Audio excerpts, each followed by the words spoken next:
mi nombre es César Delante, soy del segundo cuatrimestre de lengua inglesa. En este video les hablaré sobre todas las actividades que realizamos en la materia de estadística aplicada a la educación. Como primer tema fue la estadística descriptiva, ¿qué es la estadística descriptiva? Es la rama de la matemática que se ocupa de recolectar, organizar, presentar, analizar un conjunto de datos con el objetivo de describir las características y comportamientos de este mediante medidas de resumen, tablas o gráficas. Como elementos de la estadística descriptiva tenemos las variables, que hay dos tipos de variables: la cualitativa, que se refiere a características que no pueden ser medidas con números, y la cuantitativa, que es la que se expresa mediante un número, por lo tanto se pueden hacer operaciones aritméticas con ella. Otro de esos elementos son las escalas de medición, que significa comparar una magnitud con otra. Hay tres tipos de medición. La primera es la medición nominal, en donde se establecen categorías distintivas que no implican un orden específico. La segunda es la medición ordinal, que es donde se establecen dos o más niveles que implican un orden inherente entre sí. La escala de medición ordinal es cuantitativa, porque permite ordenar a los eventos en función de la mayor o menor posesión de un atributo o característica. La tercera es la medición de intervalo, que posee las características de la medición nominal y ordinal. Establece la distancia entre una medida y otra. La escala de intervalo se aplica a variables continuas, pero carece de un punto cero absoluto. La última medición es la de razón, que incluye las características de las tres anteriores. Determina la distancia exacta entre los intervalos de una categoría. Adicionalmente tiene un punto cero absoluto, es decir, el punto cero no existe. Otro de sus elementos son los datos cualitativos, que son los que no se pueden ser medidos con números, y los cuantitativos, que son los datos que se expresan mediante números, donde se pueden realizar operaciones. Otro de sus elementos son la serie de tiempo. Se llama así a un conjunto de valores observados durante una serie de periodos temporales secuenciales, ordenados. Tales periodos pueden ser diario, semanal, semestral, anual, entre otros. Como último elemento tenemos a los datos transversales, que son los obtenidos en el mismo o aproximadamente en el mismo momento. En la siguiente actividad que realizamos fue plasmar todas estas definiciones en un cuadro conceptual, y también realizamos un cuadro comparativo de 15 diferentes modelos de celulares, donde se compararon las características de su velocidad, sus píxeles de la cámara, su pantalla, su sistema operativo, su procesador, la batería y el precio. En la siguiente actividad lo que hicimos fue redactar los pasos para un estudio estadístico en donde como ya mencioné, escribimos la forma correcta de hacer un estudio estadístico. Empieza un estudio estadístico con la formulación del problema. Después pasamos al diseño del experimento, la recopilación de datos, la inferencia estadística y la interpretación y decisión. Como obtención de datos podemos recolectarlos mediante una investigación documental o una de campo. Mediante la investigación de campo podemos obtener información ya sea por observación directa o por interrogación. Por observación podemos obtener la información mediante fichas de campo, entrevistas, encuestas o estudios de actividades relacionadas. Como entrevistas tenemos las formales y las informales. Por cuestionarios podemos hacerlos mediante correos administrados por el entrevistado o por el entrevistador. Otro de esos pasos es que debemos de analizar el tipo de muestreo que tenemos que o debemos de realizar. Puede ser simple, sistemático, estratificado o con conglomerados. La población a la que puede estar dirigida puede ser finita o infinita. Otro paso son las tablas de frecuencias. Estas son herramientas de la estadística donde se colocan los datos en columnas representando los distintos valores recogidos en la muestra o en las frecuencias. Los elementos de las tablas de frecuencia son los datos, la frecuencia absoluta. Esta es el número de veces que aparece un determinado valor en un estudio estadístico. La frecuencia absoluta acumulada es la suma de las frecuencias absolutas de todos los valores inferiores o iguales al valor considerado. La frecuencia relativa es la proporción de veces que se repite un determinado dato. La frecuencia relativa acumulada es el número de observaciones menores o iguales al mismo valor de la variable, pero en forma relativa. En la siguiente actividad que hicimos fue llevar lo que fue lo teórico a lo práctico en un ejercicio. El ejercicio fue esta frecuencia en donde tuvimos los valores 18, 19, 20, 21 y 22 con sus respectivas frecuencias. Como vemos, aquí está lo que es la absoluta, que es las veces que aparece el valor, las veces que se repite el valor. La absoluta acumulada es la suma de estos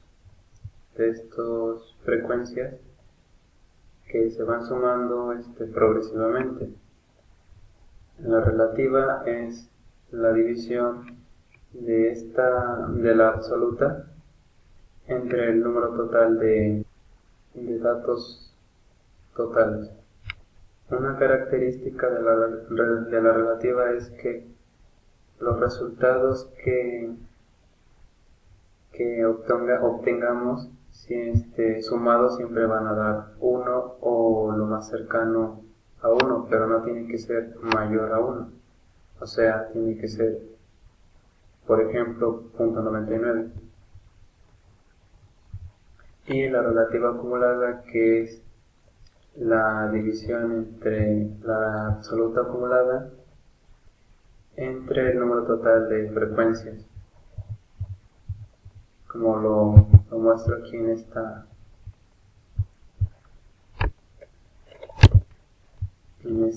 función, que es 5 entre 20 y el resultado. Igual que con la relativa, tenemos aquí lo que es la fórmula, que es 5 entre 20 y arroja el resultado. Al igual que en que es la suma de todas estas, de todos los resultados de la relativa. Lo que también hicimos en esta actividad fue plasmar todos estos resultados en gráficas.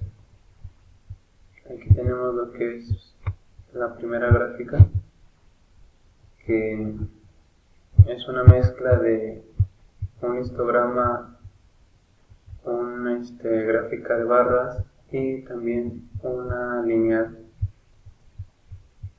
Y pues nada, que plasma los resultados que obtuvimos aquí, lo que es de forma gráfica.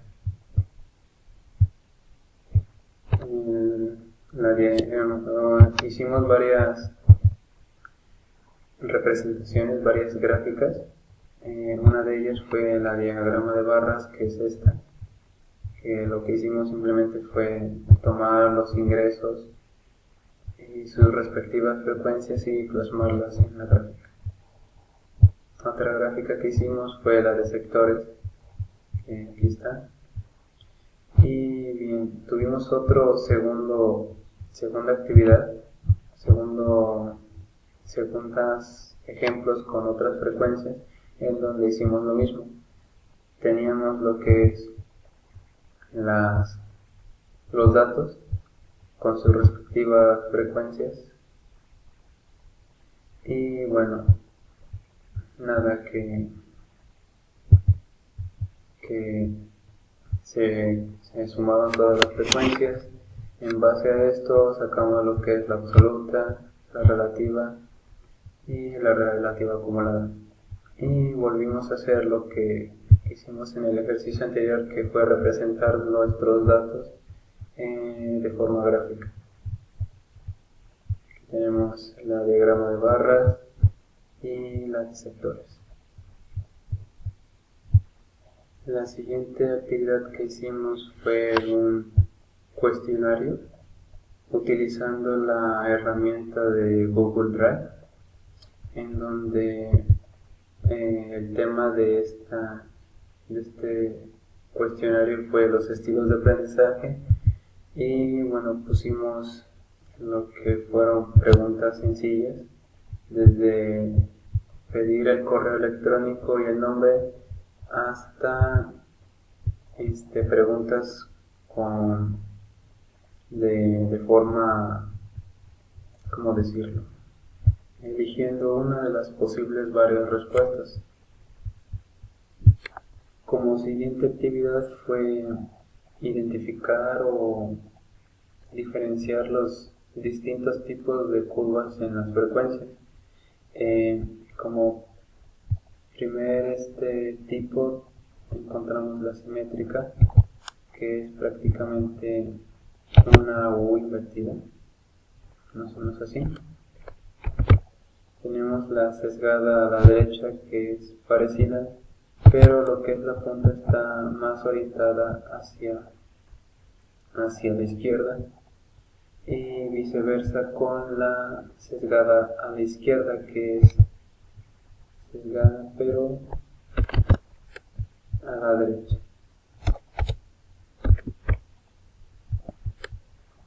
Algo tal que así.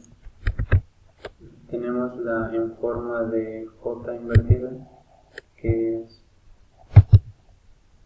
así, como una L, y la de forma de J, que es, bueno, en forma obvio de J. Tenemos también lo que es la de forma de U.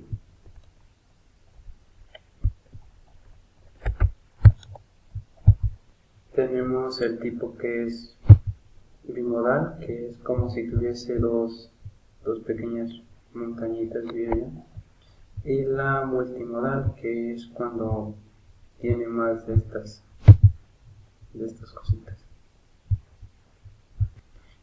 Como última actividad vimos lo que son las tablas de frecuencia de intervalos y las variables continuas, en donde lo nuevo que realizamos aquí fue identificar lo que son los límites, la amplitud y la marca de la clase. El ejercicio que realizamos fue mediante estos datos, y lo nuevo que hubo aquí fue que sumamos lo que son ambos números y los dividimos entre 2. Lo demás es algo que ya habíamos visto en ejercicios anteriores, lo que es la frecuencia relativa, acumulada y la relativa acumulada. También algo nuevo que usamos aquí fue calcular el rango, que el rango es al mayor número de los datos restarle el menor, y como resultado obtuvimos 23. K, que es la que viene siendo los intervalos, y se obtiene mediante una fórmula que es 1 más 3.322 del logaritmo natural del número total de las frecuencias, o de las sumas, más bien. Y el resultado que obtuvimos fue 6.9, pero redondeando nos dio 7. Y la amplitud, que es dividir el rango entre los intervalos, y lo que obtuvimos fue 3.33.